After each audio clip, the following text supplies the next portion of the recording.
going to do a part of this because I want to talk to you about what you do when you get off retreat.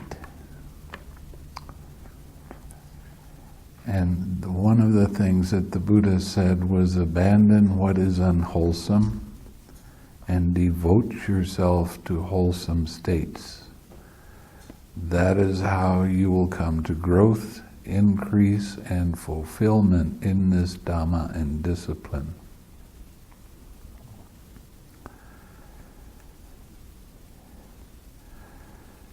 Suppose there was a big salad tree grove near a village or town, and it was choked with castor oil weeds, and some man would appear desiring its good welfare and protection.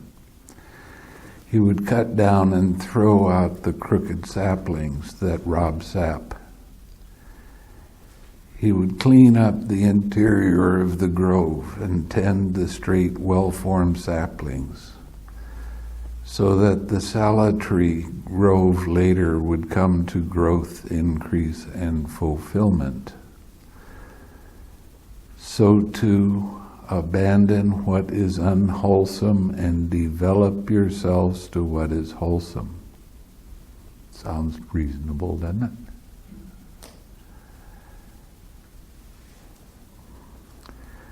For that is how you will come to growth, increase, and fulfillment in this Dhamma and disciplines. Now I'm going to go to the important stuff.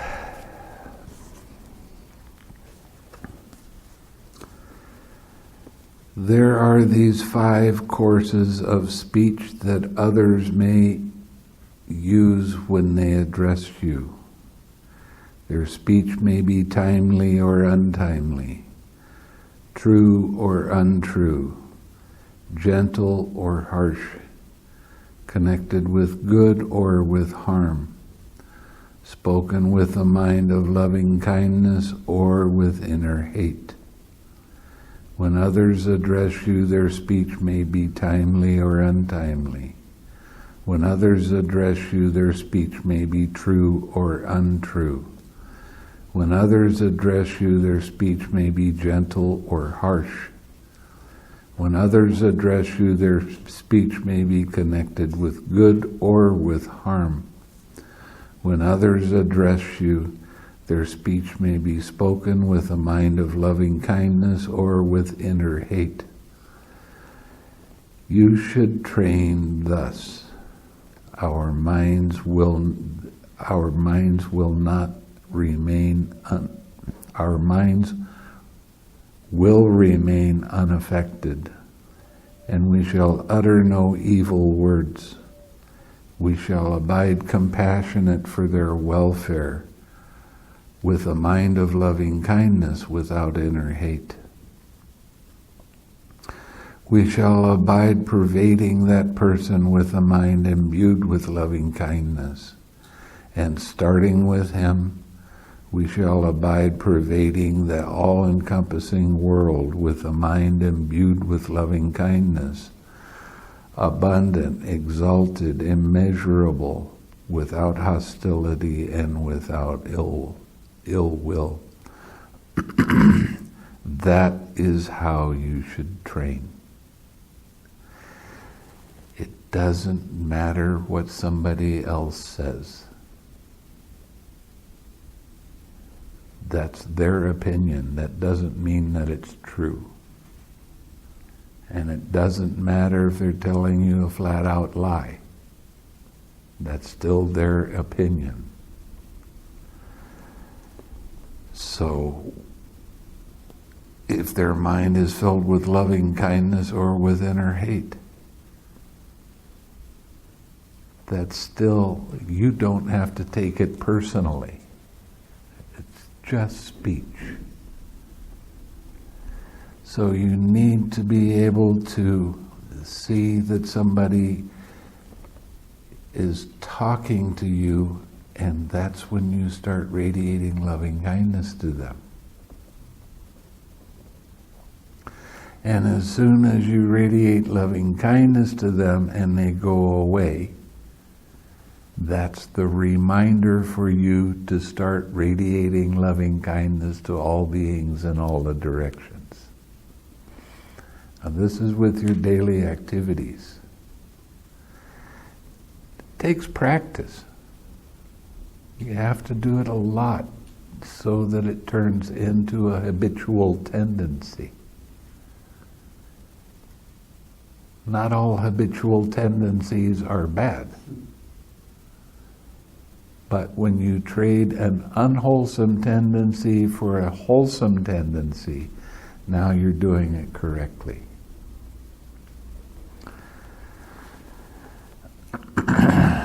So it's a good idea, and we have this on our website, that you make a copy of this and read it often. Remind yourself, it doesn't matter what somebody else says. It really doesn't. What matters is, what are you doing with your mind? So, radiate loving kindness as much as you possibly can. When you're walking down from your house to your car, what are you thinking about? There's some of this and some of that. I like this and I don't like that. Well, those are what one of my teachers said was rubbish thoughts. They're nonsense thoughts. Try letting go of that and use your walk from your door to your car as the reminder to radiate loving kindness. Or from your car to your job. Now, when you practice at home, your practice is not going to be as deep as it is here. So don't look for it to be as deep. You're going to be more active, you're going to be talking to other people and doing all kinds of things. One of the things that I recommend very highly is putting a mirror on the back of your cell phone. And when you're talking, see if you're smiling or not. Put a mirror on your desk when you're talking to someone else, or occasionally look at your face and see whether you got that smile on your face or not.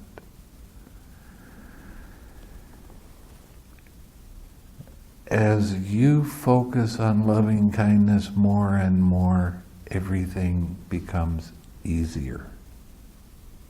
Everything becomes fun.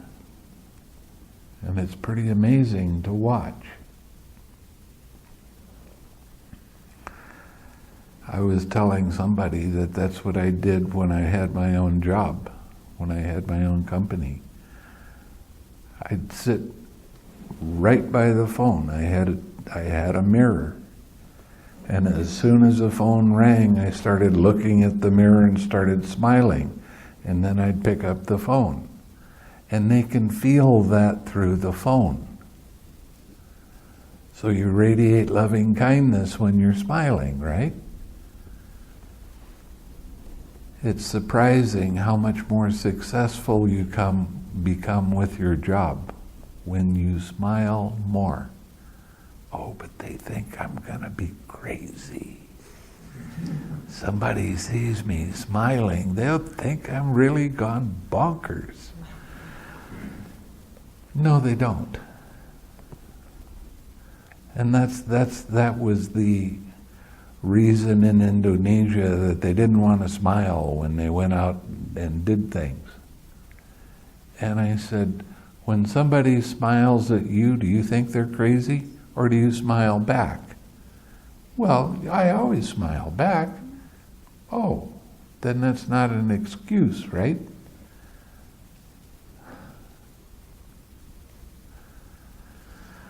Life is supposed to be fun. Every time you get serious, you're taking problems that are just little bumps in the road and you're turning it into a huge mountain in front of you. And all of your problems are really difficult to overcome. When you're smiling and you're happy, a little bump in the road is a little bump in the road. They're going to happen. Welcome to real life. But when you start making it into a major problem, that's the cause of suffering. So what can you do?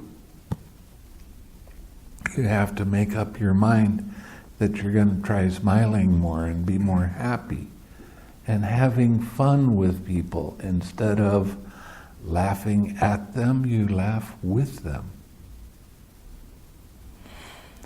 Some of you on this retreat, your laughs have changed.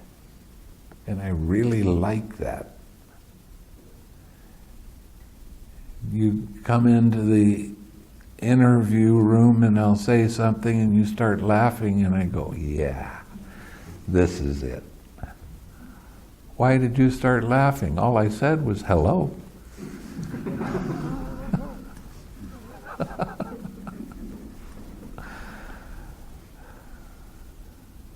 Make it fun. Worrying about something doesn't work. I think we can all agree on that. You make yourself suffer more and more the more you worry about this problem. And you make yourself sad. You make yourself frustrated.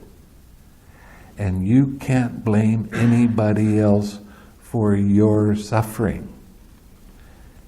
Your suffering is yours. Yeah, but they said something I don't like. Oh, you took it personally? Why would you want to do that? But it wasn't very nice what they said. So what? I can still be happy, can I?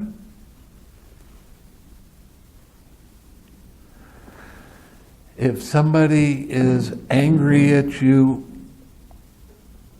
don't take their anger and make it yours. Okay?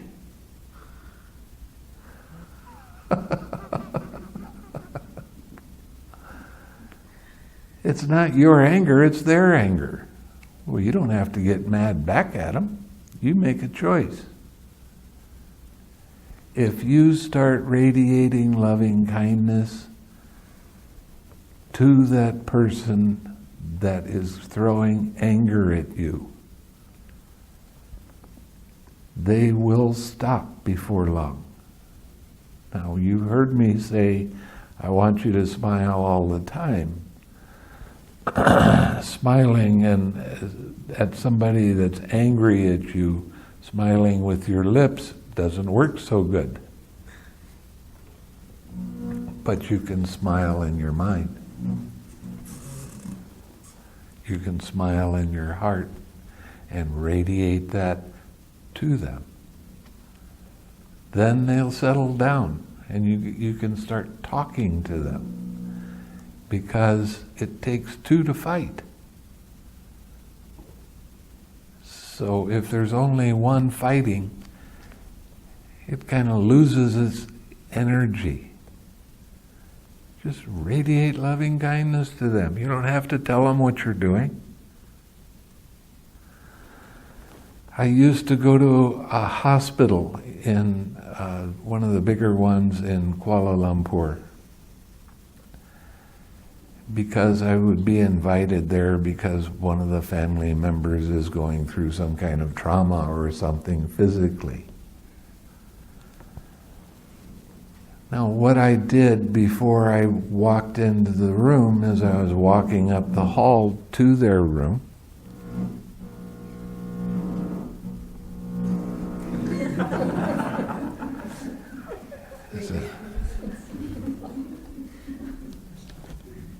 through so much radiation right now.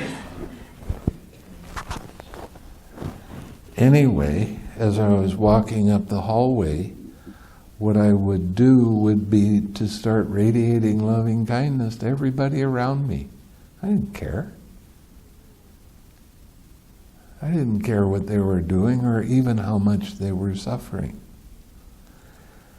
A good definition of compassion is seeing someone else in pain. Let them have their pain and love them without any conditions.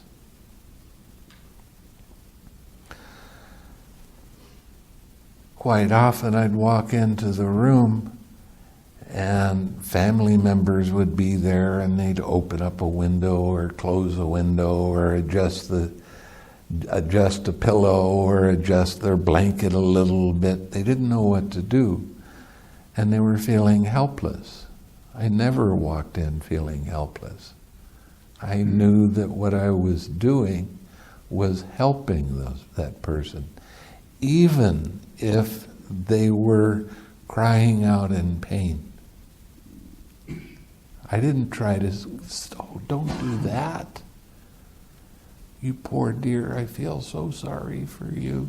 Does that make them feel better? How does that make you feel? So when I walked in, I would start radiating loving kindness to everybody in the room.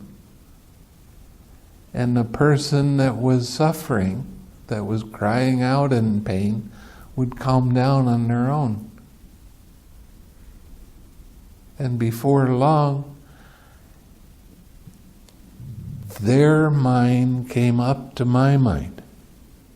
And they started to have balance in their mind because I kept radiating loving kindness to them. I would generally say something that would make them laugh. And when they laughed, they didn't have as much pain. And when I walk in the room, quite often, the person that was suffering the most, they would, after a while, say, you know, it's just like fresh air came in the room when you walked in. You are never in a hopeless situation. Never. You practice your loving kindness meditation and radiate loving kindness into the situation. You are helping everybody around you. Now, Malaysia is a third Malaysians, which means Muslim, and a third Hindu, Indian, and a third Chinese. And the Muslims don't really like Buddhists very much. I guess they're intimidated by them. I'm not real sure why that is. But I had gone out on alms round and they would spit in my bowl and things like that. They really weren't very nice. But when I would go to the hospital, they would ask me to come over to their bed. Why? Because they felt good when they were beside me. Why? Because I love them.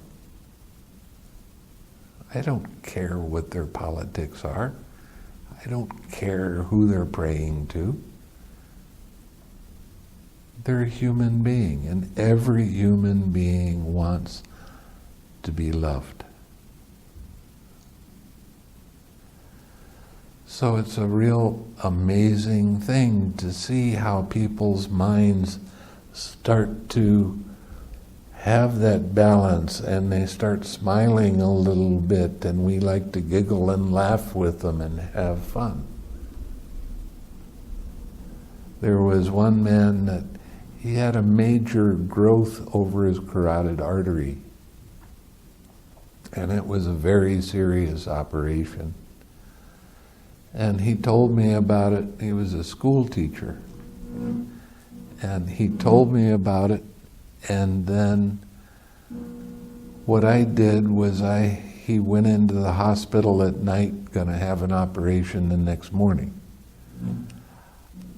I got his family together, and we started sending loving kindness to each other, and then started sending loving kindness to the person that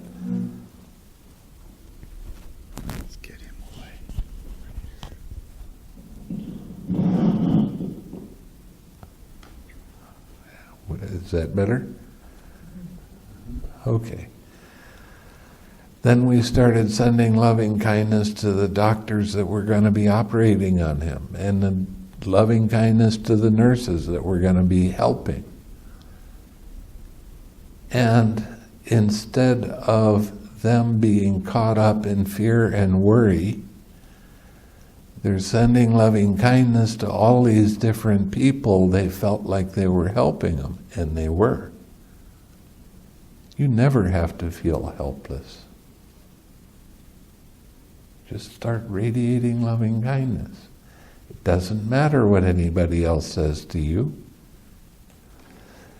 This sutta has another little bit that I wanted to read.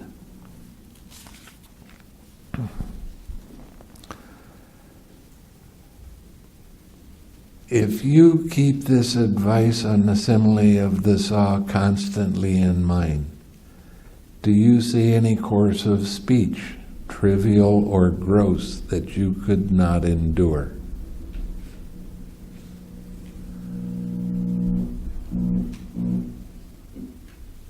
I don't know what to do to make it any better. Well, It is supposed to be clipped somewhere else. well, can we put it in my lap? Would that do it? We'll see. Therefore, you should keep this advice on the simile of the saw constantly in mind. They called this the simile of the saw because in the paragraph right above it, it says, even if bandits were to sever you savagely, limb by limb with a two-handed saw, he who gave rise to a mind of hatred towards them would not be carrying out my teachings. That's pretty radical. But what does that do to your mind, even though your body is getting torn apart? If you're focusing on loving kindness, you don't have time for hatred. You don't have time for dissatisfaction. And even the pain becomes less because you're not tightening. You're not stopping the endorphins from going through your body. So the next day, the operation was supposed to last for 6 hours. So the next day I got up when I knew he was starting to have the operation begin. I started radiating loving kindness to him and to the doctors and the nurses and the family. And after about 6 hours, I didn't have any word from him. So I just kept doing it. And after 8 hours, I didn't have any word from him, and I'm starting to think, well, there might have been some kind of complication. The doctor was so careful with this that it wound up taking him 13 hours. And the next day, as soon as he got out of the operation, they put him on complete life support. and the next day he was on complete life support. And the day after that, the family came and took me to the hospital to visit him. They'd taken him off all the machines. Everything was going along fairly well. And he was in a room that was probably twice as large as this, with rows of beds. A lot of people in that room. And I went to see him, and I sat down beside him, and I said, "How you doing?" He was awake. Well, he could talk a little bit,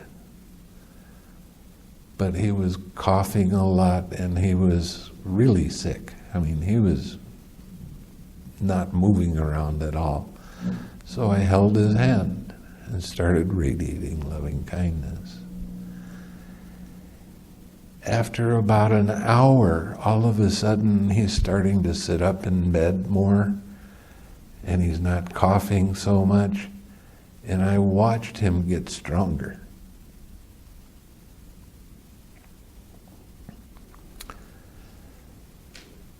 So by the time I left, he was sitting up in bed. He tilted it up so he was sitting up pretty straight, and he had a real gleam in his eye. So I told him, "Okay, I'll see you later." And I started walking out of the room, and a Muslim man called me over. And he said, "Can you help me?" And I said, "Yes." So I held his hand and I started radiating loving kindness.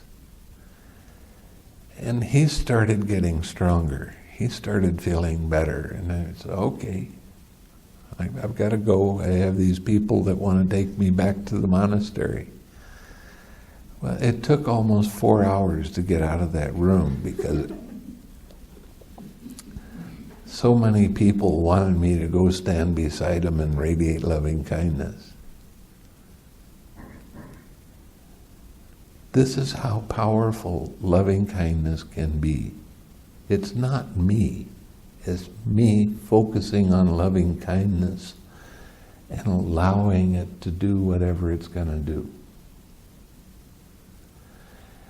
And the family, they were kind of giggling and laughing on the way home. Do you see how strong Dad was? After 3 days, he went home. And he was able to walk around and do other things. But his voice was affected by the operation, and he could barely speak. Now, he was a Chinese school teacher, which means they teach at the top of their lungs, and he wasn't able to do that.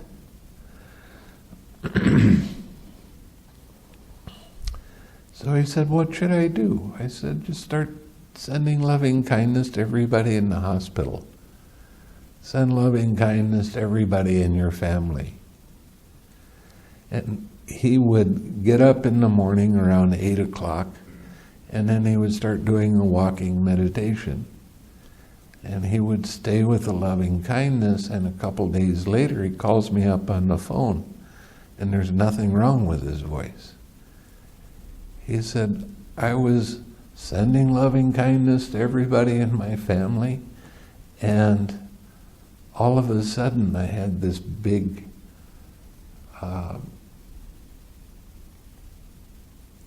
thing come out of his throat," and he spit it out, and right after that his voice came back.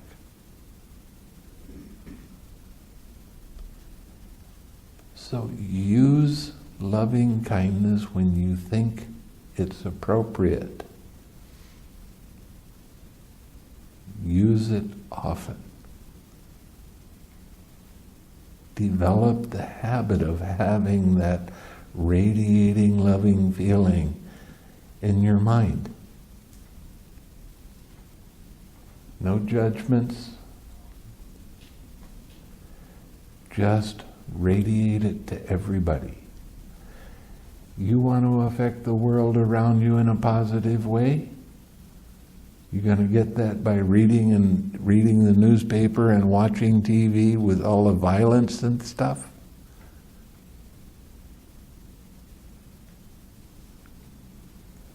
Or sit and meditate and radiate loving kindness to all beings in all the directions. Keep it going. While you're walking around. Now, what I recommend for you is to sit in the morning. Okay? And I always get the classic question that people shouldn't ask me these kind of questions. How long should I sit?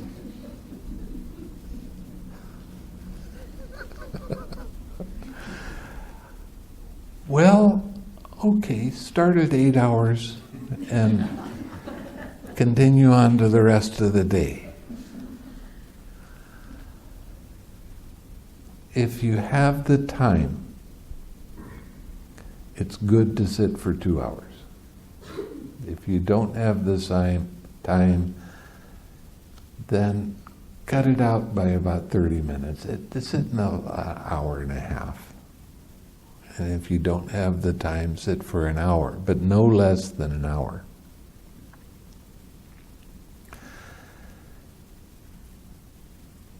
Make the determination that when you go to sleep at night, you're going to wake up smiling and happy.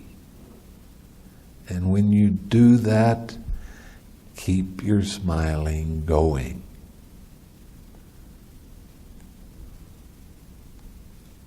Use things in your house. Every time you have to open up a door, let that be a reminder for you to radiate some loving kindness and smile. Watch what your mind is doing with your daily activities. Let go in 6R. I've given you the tools. The loving kindness is a good tool, and it is a protection. It stops from bad things happening. Also, use the 6Rs. When you see your mind starting to get tight and tense and you start worrying or you have anxiety or fear or whatever it is, then 6R, start wishing some loving kindness to yourself. Now, loving kindness can be used in a lot of different ways. Okay? I have a wood-burning stove in my cabin, and it gets plenty hot. You can verify that. The colder it is, the hotter it gets. Yeah, you bet. And sometimes something will happen and I'll touch some of the metal or whatever and it's a burn. And as soon as I have a burn, I start sending loving kindness into that. And I forgive it for causing that problem.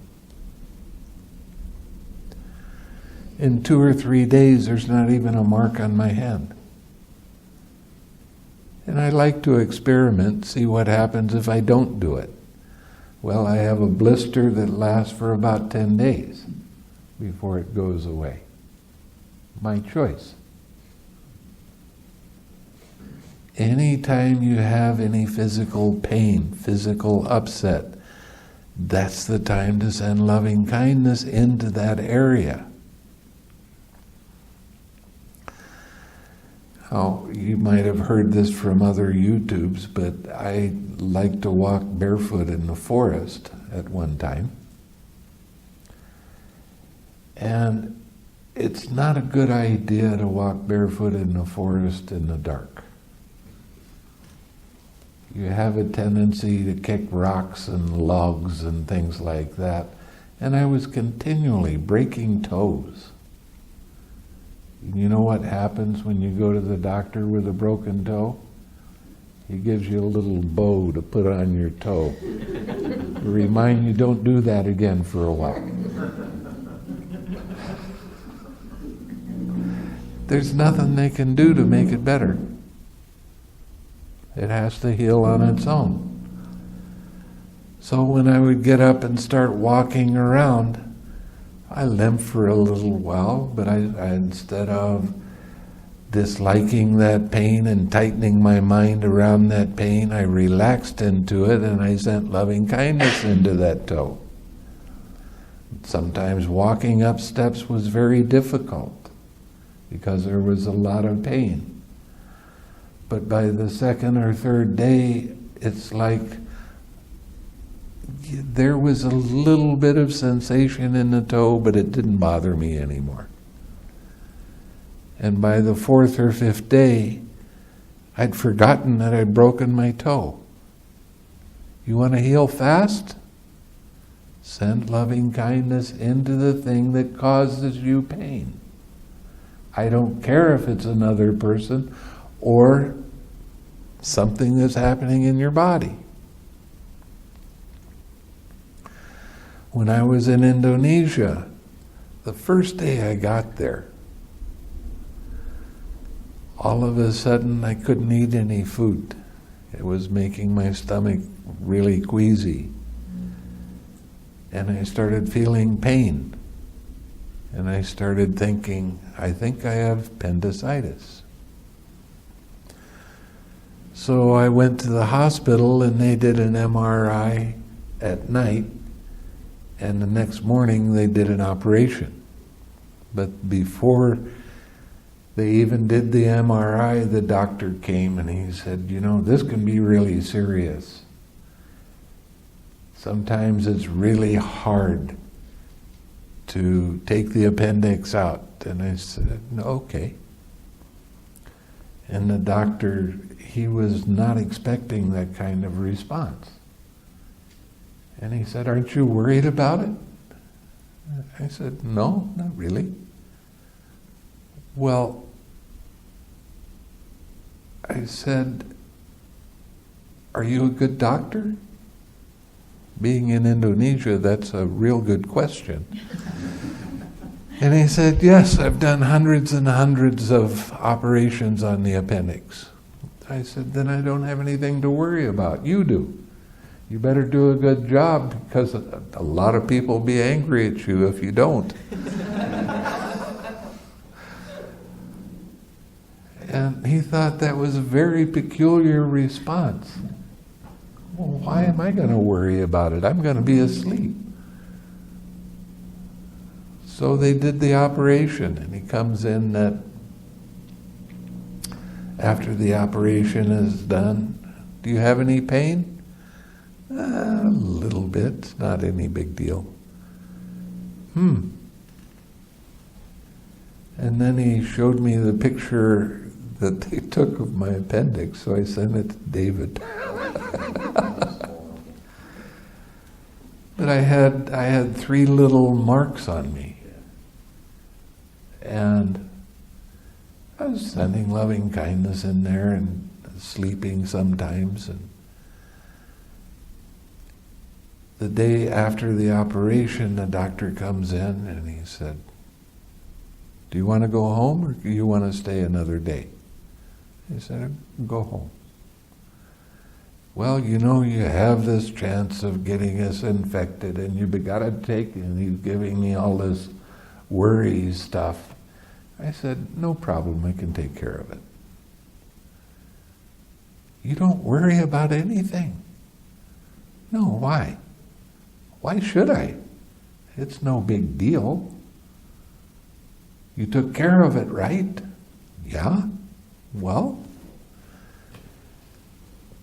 after 4 or 5 days, all of the scabs had disappeared. Just completely healed. No more pain. Actually, I started having a lot more energy. After a fairly major thing. Why was it so easy? Because I didn't worry about it. I didn't put dislike in the situation. I put loving kindness in the situation. As I was laying in the operating room, a doctor comes up and he's got his mask on and he's giving these orders. So I started radiating loving kindness to him. And he stopped and he looked at me and he said, "What are you doing?" I said, "I'm wishing you well." "Well, you should be wishing yourself well. You're going to have an operation." I don't worry about little things like that.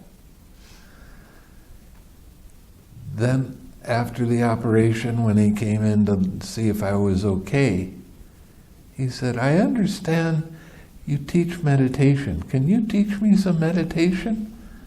I said, "Well, right now, let's wait a couple of days." And he was a Muslim. Real interesting, huh? But you put loving kindness into the things that cause you pain. I don't care if it's mental pain or physical pain. You stub your toe, what happens to you? What kind of thoughts do you have? Grr. I hate that. Oh man, I wish it would stop. And you hop around. Now what's happening when you have that much dissatisfaction in your mind? You're closing down the blood vessels that go to the pineal gland where the endorphins are. The endorphins are the painkiller. About 10 times stronger than morphine. So you put your loving kindness into that instead. You see that your mind, ow, there's pain. And then what I would do would be go, okay, let's send some love to that. That pain is telling me right then and there, that's what it needs. It needs to be loved.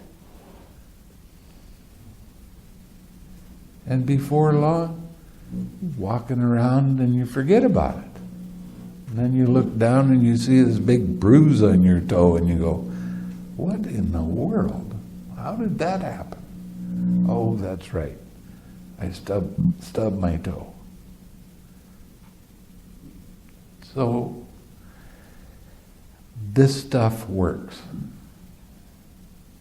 I'm telling you firsthand, this stuff works. You don't have to feel helpless ever. When you use loving kindness and put it into your mind or into your body, and you have to have some patience because it doesn't always work on your time frame, but you keep doing it and you will feel relief. And you're practicing the Eightfold Path at that time. So the more you can remember with your daily activities,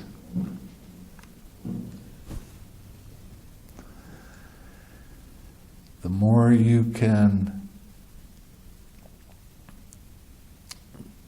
have that balance of mind that loving kindness gives you, the less you identify with the pains and anxieties and fears or whatever it is that happens to arise. So, what's the practice? You need the 6R. And then focus on loving kindness in your different places in your body when you don't feel good. And watch the miracles occur. Because there really are miracles. Letting go of fear, letting go of anxiety, and replacing it with loving kindness That's a miracle. It's a real miracle. Sometimes people would ask me to go visit somebody in the hospital that was in a coma. And almost everybody thinks if somebody's in a coma that they're not there, they're not present. And they are. If you calm your mind down and put it on their forehead and radiate loving kindness to them, and your mind becomes more peaceful and calm, you'll be able to communicate with them in simple terms. Is there anything I can do to help you? Do you want some water? Do you need more painkiller? Or whatever. You'll get an answer. There was one lady that was in the hospital. She'd been there for a long time. She was actually a nurse. And she had some ulcers. And they were trying to put a tube down her throat into her stomach so they could feed her. And they put it in her lung instead. She couldn't do much of anything. And I went to see her and I put my hand on her forehead. Can I help you with anything? I really want to see my son. So, okay, I'll arrange it. And I said, you can communicate with your son, but you have to have patience and calm your mind and radiate loving kindness to him. His son was about 3 years old or so. She still had a very strong connection, psychic connection with her son. So he came into the room and he saw his mom and he was kind of freaked out by it, and I talked with him for a little while and got him happy. And I said, if you put your hand on your mom, she'll be able to communicate with you. So he did. And he got his eyes all of a sudden got really big. And he was able to communicate. And she said, don't be afraid when you see me like this. And what mothers say, I love you, all of those kind of things.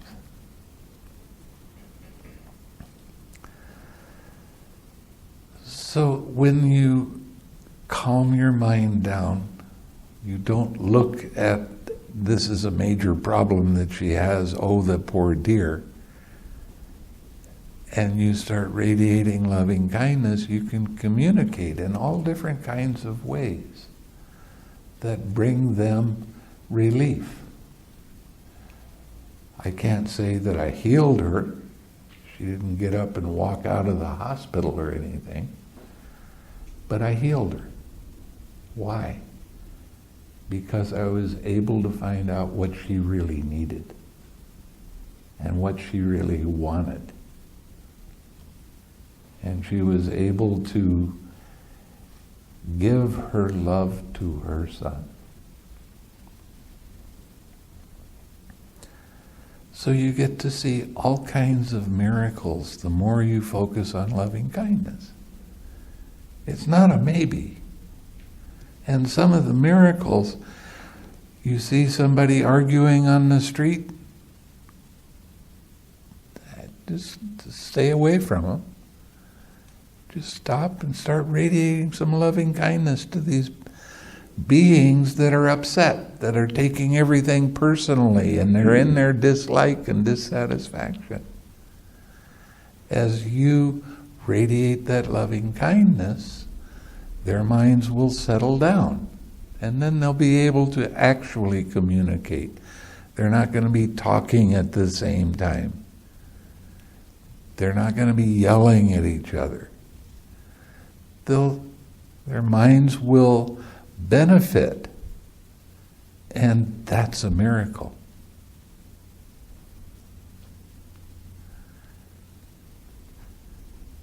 So the more you can remember to continue doing the loving kindness all the time in your daily lives, and start to get confidence that this stuff really does work,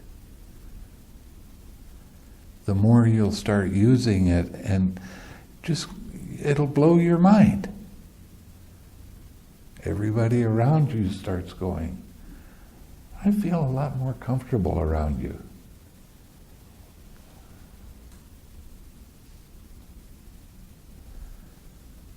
So keep it with you all the time. One of the books that I've written is Life is Meditation. Meditation is life. And what I'm trying to get across by that is meditation is not just about sitting. Meditation is all the time. What are you doing with your mind? 6R, radiate some loving kindness around. You want other people to be happy? Wish it for them. Radiate it to them.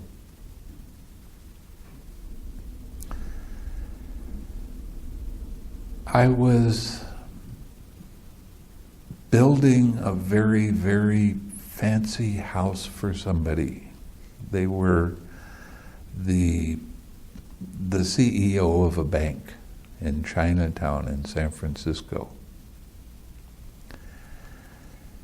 Every time I went to see him, if he wanted changes and that sort of thing, I had to figure out what I had to do to make him happy. Before I would go into the bathroom and look at my face and start smiling. And I would radiate loving kindness to him. I would radiate loving kindness to myself. I radiated loving kindness to the situation. Every time I went in, he was so agreeable. And most of the time I was going in with bad news for his wallet. You want this changed? Yes, I can do that. It's only going to cost you another $40,000. But he would say, okay, fine, I don't care, I want it that way. Okay. But the times I didn't have time to go in and radiate loving kindness, I did it for 5 minutes to myself. And I know it was 5 minutes because I took my watch off and I put it on the mirror, so I knew it was 5 minutes. 5 minutes of smiling and radiating loving kindness is a lot harder than you think. If you don't have the watch there, you do it for about 30 seconds and say, yeah, that's 5 minutes. But the times that I didn't have enough time to do that and I went in, our meetings were not very nice. He'd be grumpy in one way or another. And then I had to convince him that if he wanted this change or that change, that it was going to take a lot of effort and it's going to cost more money. Chinese don't like to spend money. But when I smiled to him and smiled with them and radiated loving kindness while I was in the meeting with them, everybody was happy.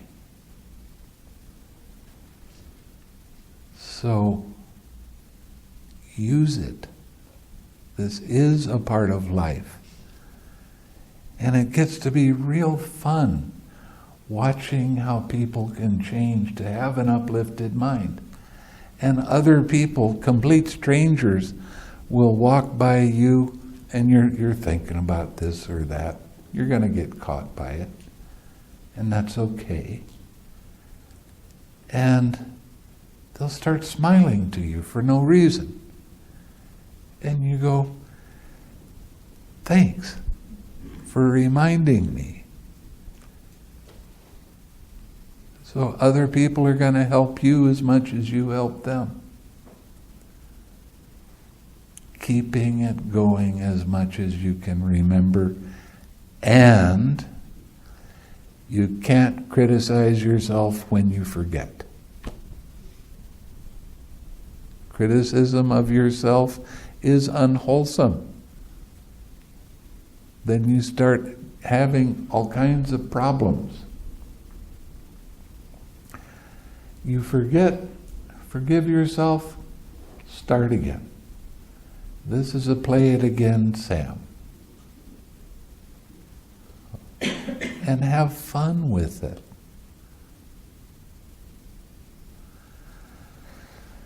Now, if you live in this area, and you feel comfortable, get in touch with people around you that already know this meditation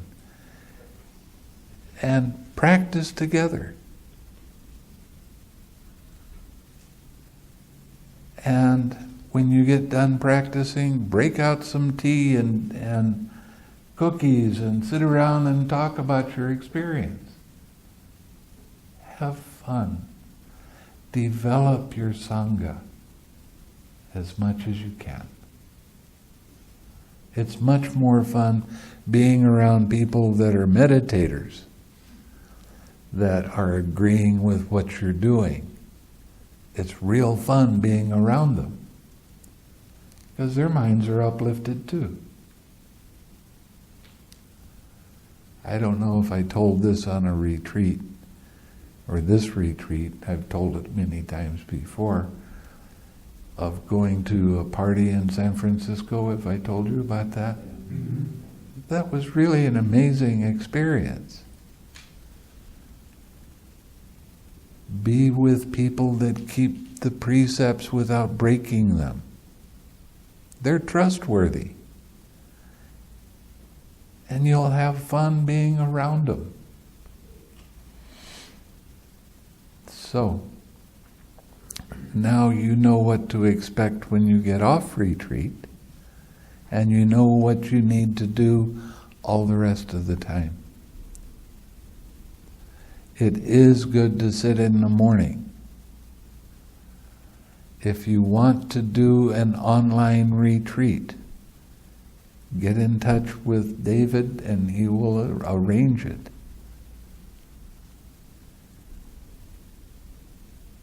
Online retreats are real helpful to keep things going. And what you basically do is the morning service here, you do that at home. Then sit for an hour. Then go to work. And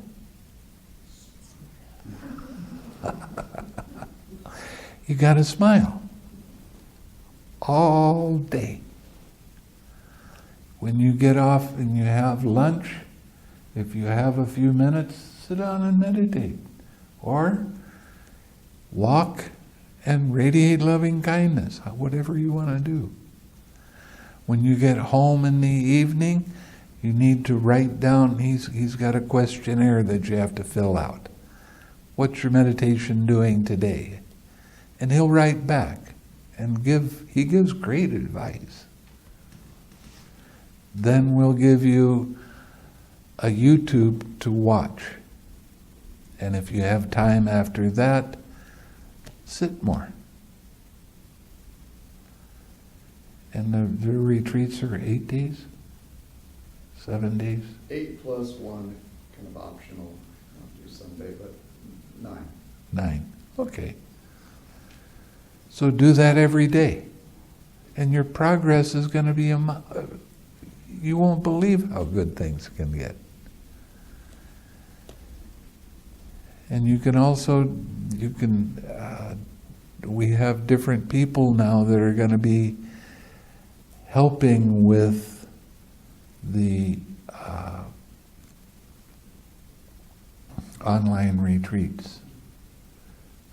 So we'll be able to help more people at a time. So just let David know. Scott is a really brilliant man.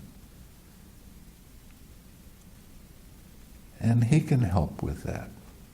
Mark Berger, he can help with that. So you're not going to feel alone. Anytime you want to sign up, we'll do our best to help you. And keep your practice going. So you can still be going to work. You don't have to take another week off. You can do this while you're at work. That's the whole point of it. Because it doesn't matter what you're doing. You can still radiate loving kindness. Yeah, but I have to think. Can you smile? Think and smile at the same time. Oh, what a revolutionary idea. And when you forget, and you will, don't beat yourself up for it, just start again. It takes practice to be able to do that. Be kind to yourself. Be gentle with yourself. You don't need to push yourself around and get angry because you forgot something. Never mind. Start again. Okay. So, your last chance for questions.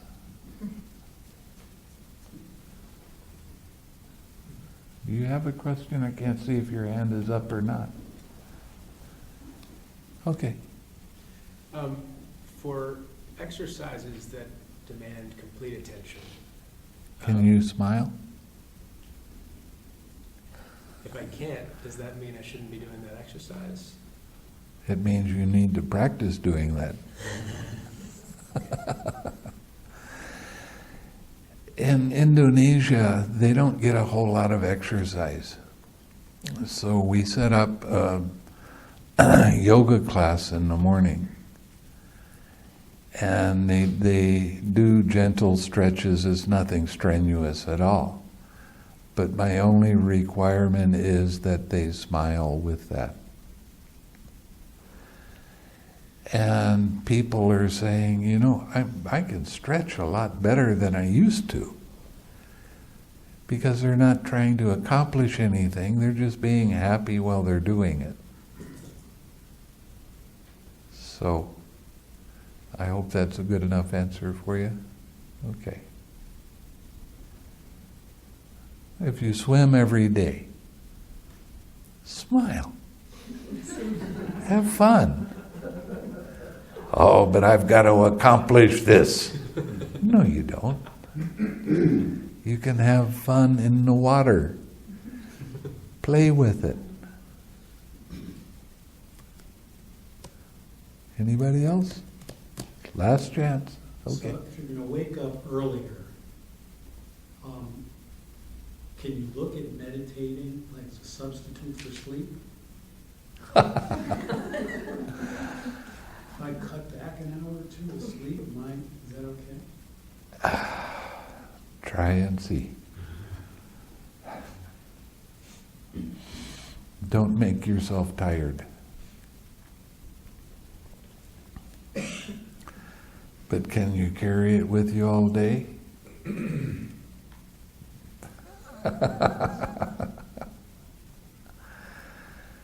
I had a student in Kuala Lumpur. In Kuala Lumpur, if you go to school, they start at 6 o'clock in the morning and go to noon. And then the older classes, they start at noon and go to 6 o'clock in the evening. And the student decided that he was going to get up at 4 o'clock so he could sit and then still take his kids to school. And he was telling me what advantage it was. When he was going into work, he was an engineer.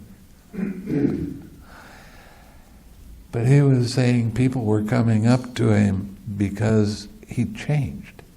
And they'd say, "What are you doing different?"